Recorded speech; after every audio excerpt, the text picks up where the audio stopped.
जय श्री महाकाल।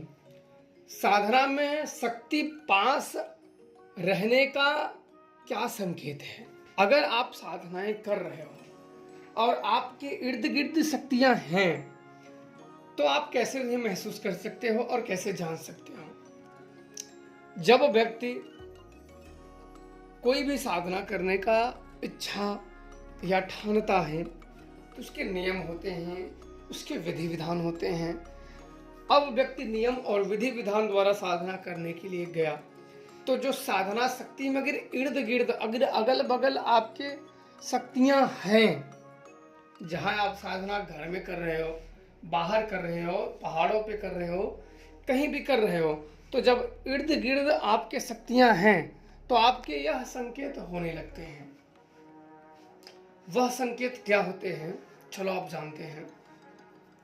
जब हम घर में या जंगल में या कहीं साधनाएं करने जाते हैं तो एक सुरक्षा मंत्र भी लगाते हैं। सुरक्षा मंत्र का काम होता है जो इर्द गिर्द भूत प्रेत या अन्य दुष्ट शक्तियां घूमती हैं, जो हमारे अहित करने के लिए प्रयास में रहती हैं, उन्हें वो रोकता है और साधनाएं निर्विघ्न पूर्ण होने का काम करता है। हम 11 दिन, 21 दिन, 51 दिन या 108 दिन जो हम संकल्प लेते हैं तो उस संकल्पों को पूर्ण करने के लिए हम सुरक्षा मंत्र चलाते हैं कि हमारे उस संकल्प में कोई बाधित ना पड़े। पर यह बात यहाँ ये आती है कि इंसान, शक्तियाँ तो बाधित नहीं पड़ती, इंसान खुद ही छोड़ देता है संकल्प। इंसानों की इतनी मानसिकता साधकों में ज़्यादातर गड़बड़ ये हो गई है कि वो साधना संकल्प तो लेते हैं पर वो स्वयं तोड़ देते हैं। शक्तियाँ तोड़वाते नहीं, स्वयं तोड़ देते हैं। बहुत लोग कि मैंने अनुभव और बात मैंने सुनी है इसलिए बताते हैं कि संकल्प आप ले लिया करो तो मत तोड़ा करो, या उतने ही दिन का लो जितने दिन कर सको। भाई आपको एक ही दिन की अगर हिम्मत है साधना करने की कि मैं एक दिन से ज़्यादा साधना नहीं कर सकता हूँ, तो आप एक ही दिन करो। अब जब साधना करने बैठ गए तो शक्तियाँ अगर आपके इर्द गिर्द हैं तो आपको सर्वप्रथम होगा अनजाना भय, एक डर का माहौल वहां तैयार होगा। अगर आपके अगल पहला ये कारण होता है कि अनजाना भय होने लगता है। अगर आप जहां साधना कर रहे हो अगल बगल आपके शक्तियां हैं तो एक डर लगने लगता है कि माहौल में, एक वातावरण में डर पैदा हो जाता है। और दूसरा जो सबसे बड़ा कारण होता है, ऐसा लगता है जैसे कोई देख रहा है, कोई हमें देख रहा है और बगल से अगल से, और एक डर का माहौल आपके अंदर हो जाता है।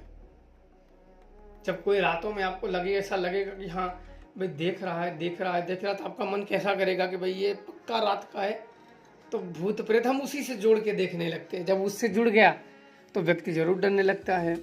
और तीसरा जो कारण होता है कि अगल बगल कोई भी शक्तियों के पग के चलने की आहट साफ सुनाई देती है। जब शक्ति साधनाएं करते हो तो अगल बगल साफ साफ आहट सुनाई देती है कि हाँ कोई चल रहा है अगल बगल। उससे व्यक्ति को मालूम कर लेना चाहिए कि शक्तियां चल रही हैं। और चौथा होता है कि कभी कभार शक्तियां ऊपर चढ़ जाती हैं।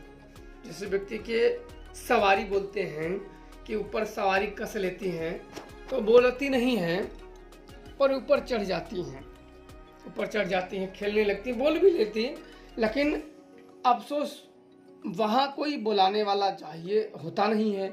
जब साधना आप करते हो तो होता नहीं है, इसलिए वो खेल खाल के चली जाती हैं।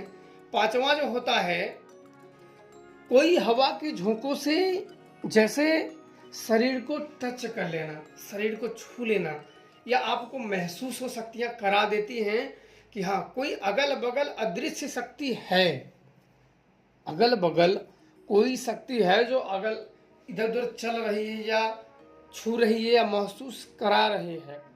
और छठवां जो होता है, कुछ और साधकों में होता है जो दिख जाती है, शक्तियां दिखती भी हैं, वो दिख जाती हैं। ये बहुत कम ही लोगों के साथ होता है। ये दिखती दो कारणों से है।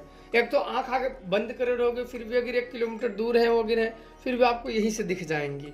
कि हाँ वो आ रही हैं, वो चल रही हैं, कौन जाग रहा है कौन नहीं जाग रहा है, क्या कर रहे हैं, या कोई और ने साधना वहाँ है, तो आप सटीक उसको बता दोगे। और उसी से संबंधित एक है कि आपको आंखों से दिख जाएंगे उसका वेशभूषा, कपड़े। बहुत बार में आप ध्यान रखना साधनाएं करते हुए कि जिन शक्तियों को जगाते हो वो शक्तियां नहीं जागती हैं, वो अन्य भी शक्तियां इसमें होती हैं। ऐसा नहीं कि जिनकी आप साधनाएं करें उन्हीं जागे, ये अन्य उधर के भूत प्रेत चुड़ैल महापिशाचिनी या अन्य शक्तियां जो इर्द गिर्द हो, जो मंत्र से प्रभावित होके या पूजा से आपके प्रभावित होके आपके पास आ गई हो। तो इसीलिए साधनाएं जब भी करो तो जरूर आप लोग सुरक्षा बरियार रखो, ताकतवर रखो। और इसी में देखो बात आती है गुरु की। बिना गुरु की साधनाएं क्यों नहीं करनी चाहिए? इसी कारणों से, अगर किसी कारणवश, अगर चलो कोई शक्ति नहीं आए तो कोई बात नहीं, जिंदगी बच गई। किसी कारणवश अगर ये सब समस्या बढ़ गई और अपने सिर पे आन पड़ी, तो गुरु नहीं है तो फिर क्या होगा? तो इसलिए आप लोग मान लो कि सिद्ध गुरु का मतलब समझते हो, अपने इर्द गिर्द के गुरु बनाए जिनकी उम्र 50-60 वर्ष हो। मैं इसलिए कह रहा हूं क्योंकि भाई जो आपके अगल बगल के हो, आपके साथ इधर उधर धोखाधड़ी या छल बल नहीं करेंगे, तो ये ठीक रहेगा। बाकी आप लोगों की जैसी इच्छा। अगर आपको और उचित गुरु मिलता है तो जरूर आप लोग उनसे सीख लीजिए और आप लोग आगे बढ़िए। जय श्री महाकाल।